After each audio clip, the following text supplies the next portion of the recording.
बच्चे, आज हमारी कविता का शीर्षक है हमारी नींद। हमारी नींद के कवि बीरेन डंगवाल।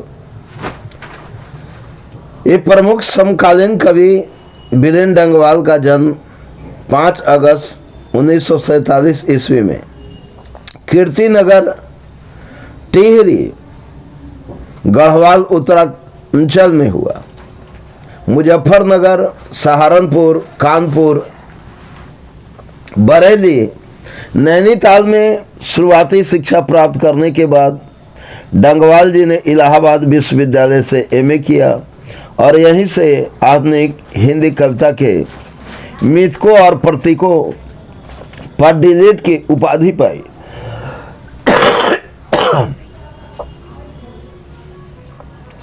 वे 1971 ईस्वी में से बरेली कॉलेज में अध्यापन करते रहे। डंगवाल जी हिंदी और अंग्रेजी में पत्रकारिता भी करते हैं। उन्हें इलाहाबाद से प्रकाशित अमृत प्रभात में कुछ वर्षों तक घूमता आईना शीर्षक से स्तंभ लेखन भी किया। वे दैनिक अमर उजाला के संपादकीय सलाहकार भी हैं। तो यहाँ हमारी नींद कविता में बीरेन डंगवाल जी कहते हैं कि जीवन में आवश्यकताओं को इतना बढ़ा लेना कि बस आवश्यकताओं की पूर्ति करने के लिए इतना व्यक्ति आज बेचैन हो गया है कि जिंदगी का जो वास्तविक अर्थ है उसको खो दिया है। हमारे जीवन जीने के लिए हवा जरूरी है, जहां नाक है वहीं हवा मस्जिद है। जल दूसरी उपयोगिता है, तो पृथ्वी पर 3 हिस्सा जल और 1 हिस्सा स्थल है। पहले के जमाने में जनसंख्या जब कम थी, फल फूल की कोई कमी नहीं थी। मनुष्य जब चाहता था, जहां चाहता था, खाना खा लेता था। आज भी परिश्रम करने वाले व्यक्ति को भूखा नहीं रहना पड़ता है, लेकिन फिर भी कोई मनुष्य सुखी नहीं है, क्योंकि आवश्यकताएं इतनी अधिक बढ़ गई हैं कि उन आवश्यकताओं की पूर्ति के लिए मनुष्य को इतना अधिक कार्य करना पड़ता है और बेचैनी में कार्य करना पड़ता है कि वह अपने बाल बच्चों के साथ कैसे जीवन व्यतीत करे। भाई भाई के बीच में क्या प्रेम होता है, पिता पुत्र का क्या प्रेम होता है, माता पुत्र का क्या संबंध होता है और समाज के साथ हमारा व्यवहारिक क्या संबंध होना चाहिए। ये प्रेम और भाईचारा संबंध समाप्त हो जाता है। मनुष्य बस आगे बढ़ता जाता है, मैया न भैया सबसे बड़ा रुपया, और इसमें अपनी खुशी को ही मार देता है। जिन खुशियों को पाने के लिए मनुष्य अनंत आवश्यकताओं को पालता है, उन्हीं अनंत आवश्यकताओं की पूर्ति करते करते अपनी खुशियों का ही दफन कर देता है। तो इसे कहते हैं मेरी नींद के दौरान कुछ इंच बढ़ गए पेड़। जैसे पेड़ पौधे नींद के दौरान बढ़ जाते हैं, उसी तरह से आज व्यक्ति का जीवन बढ़ रहा है। हम अपने बाल बच्चों, अपने परिवार को देख भी नहीं पाते हैं कि उनकी वृद्धि कैसे हो रही है, उनके जीवन कार्यकलाप कैसे चल रहे हैं, उनके जीवन में कितना सुख है, कितना दुख है।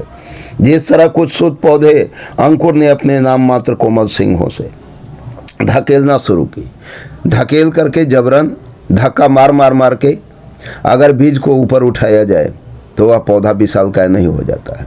जो स्वयं खुशी से धरती का सीना फाड़कर बाहर निकलता है, वही लहलहाकर बड़ा वृक्ष बनता है। और मनुष्य वही महान बन पाता है जो खुशियों से, जिसका जीवन भरा पूरा आगे बढ़ता है। आज मनुष्य का जीवन जबरन, जिसमें कोई रस नहीं, जिसमें कोई सौंदर्य नहीं, जिसमें कोई आभा नहीं, जिसमें कोई आशा नहीं, चारों तरफ निराशा और खींच से गुजरता हुआ जीवन। और इस गुजरते हुए जीवन में मनुष्य एक दूसरे का इतना बैरी हो गया है, इतना एक दूसरे का शत्रु बन गया है कि मनुष्य का जीवन आज भेड़ बकरी पशु पक्षी से भी गया गुजरा है। इसे कभी कहता है एक मक्खी का जीवन क्रम पूरा हुआ। मनुष्य के जीवन को मक्खी मच्छर के जीवन क्रम के समान मान लिया है। जैसे मक्खी और मच्छर एक मौसम के बाद दूसरे मौसम में समाप्त होने लगते हैं और तीसरे मौसम आते आते पूरे साल में उनकी एक प्रजाति नष्ट हो जाती है, दूसरी उत्पन्न होती है। उसी तरह से प्राचीन काल का मनुष्य सैकड़ों वर्ष तक हंसता खेलता रहता था, लेकिन आज का मनुष्य एक मक्खी की तरह, कई शिशु पैदा हुए और उनमें से कई तो मारे भी गए। यानी आज जिस तरह से जंगली पशु पक्षी आपस में लड़कर मरते थे, मक्खी मच्छर मर जाते थे, उसी तरह से मनुष्य आज अकाल मृत्यु का शिकार हो रहा है। दंगे, आपस में दंगे हो रहे हैं। मच्छरों और मक्खियों के कभी दंगे नहीं होते हैं, यानी उपद्रवी मानव आज दंगे में मारे जा रहे हैं, आगजनी में मारे जा रहे हैं और बमबारी में। चारों तरफ विस्फोट ही विस्फोट है, दहशत और भय का वातावरण है। लेकिन जो गरीब हो गए हैं, जो दुखियारा है, जो कष्ट में है, उन्हें एकांत में बैठकर सोचना चाहिए कि इस दुख से हम कैसे निकलें, इस दुख से हम कैसे छुटकारा पाएं, और तब हर दुख का निदान है। लेकिन अमीरों की देखा देखी करते करते गरीब अपनी गरीबी को और बढ़ा लेते हैं।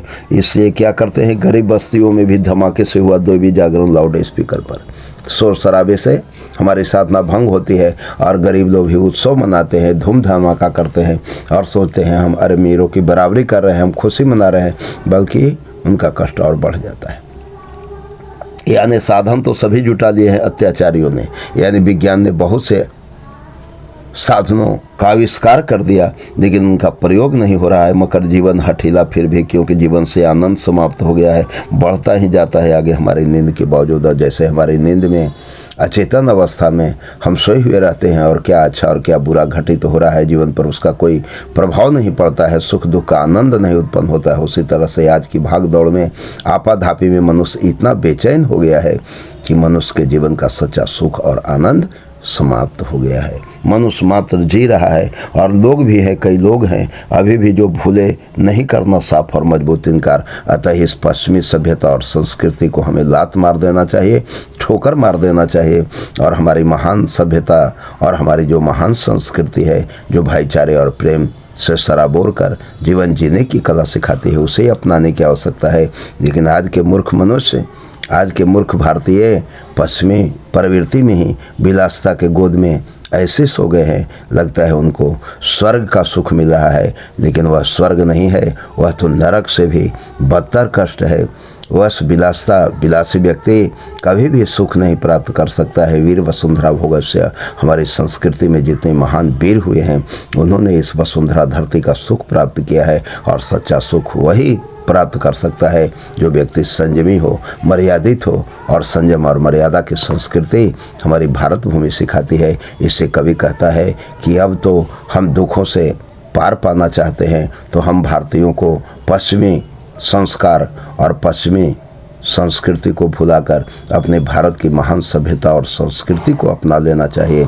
लेकिन बहुत से ऐसे भारतीय हैं जो इस संस्कृति को आज भी मानने के लिए तैयार नहीं है, यानी वो इनकार कर रहे हैं, पश्चिमी प्रवृत्ति में ही ढलना चाहते हैं, पश्चिमी प्रवृत्ति में ही बढ़ना चाहते हैं, और पश्चिमी प्रवृत्ति में ही कीड़े की तरह, मकोड़े की तरह, दीमक की तरह जल जल कर मरना चाहते हैं, और मर भी रहे हैं। जय हिंद दोस्तों।